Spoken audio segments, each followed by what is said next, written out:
Hey everybody, welcome back to Live Free and Tool On. There's a company called Dinshare, and they sent me this little mini 6-inch chainsaw, and I figured, why not? Just keep it in the side-by-side. If I need to cut some branches away, because I'm always hitting branches in this thing, it's well worth having it. Alright guys, so I'm in the woods. So Dinshare, this little chainsaw actually comes in this little pack. Say it's probably 14 inches long, so I got to cut some of these limbs out of the way. That's why I'm actually here. I had a tree that fell. And here's this little guy.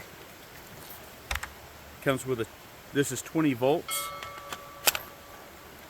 It comes with a charger. It comes with 2 chains. It comes with the tools to take it apart.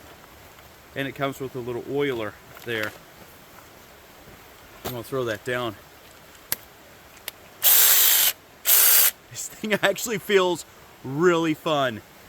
All right, let's see if we can't cut this.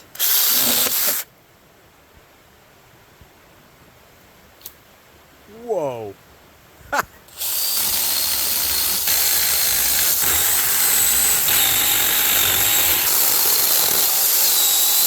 All right, let's try something a little bit bigger.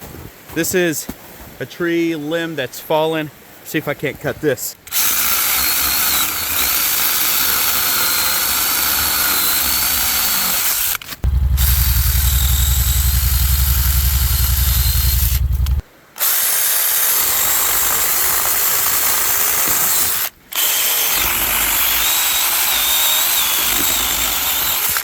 All right, everybody, so I really didn't know what to think about this, but oh my goodness, this is a little beast. I'm actually going to keep this in my side-by-side, keep the battery inside, and just take it out. If I need to limb something, clear the way as I'm going, this is what I'm talking about.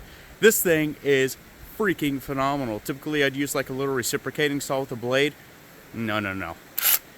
This right here, this is awesome. Just keep it lubed up, keep the battery charged. This right here is the answer to all the simple limbing needs, or if you just need to cut something small down, or kindling, or anything else. Take care, everybody. I really hope that you enjoyed this video. I hope it was helpful. Check the link below, and you can pick up yourself one of these. They're pretty cheap, too. See ya.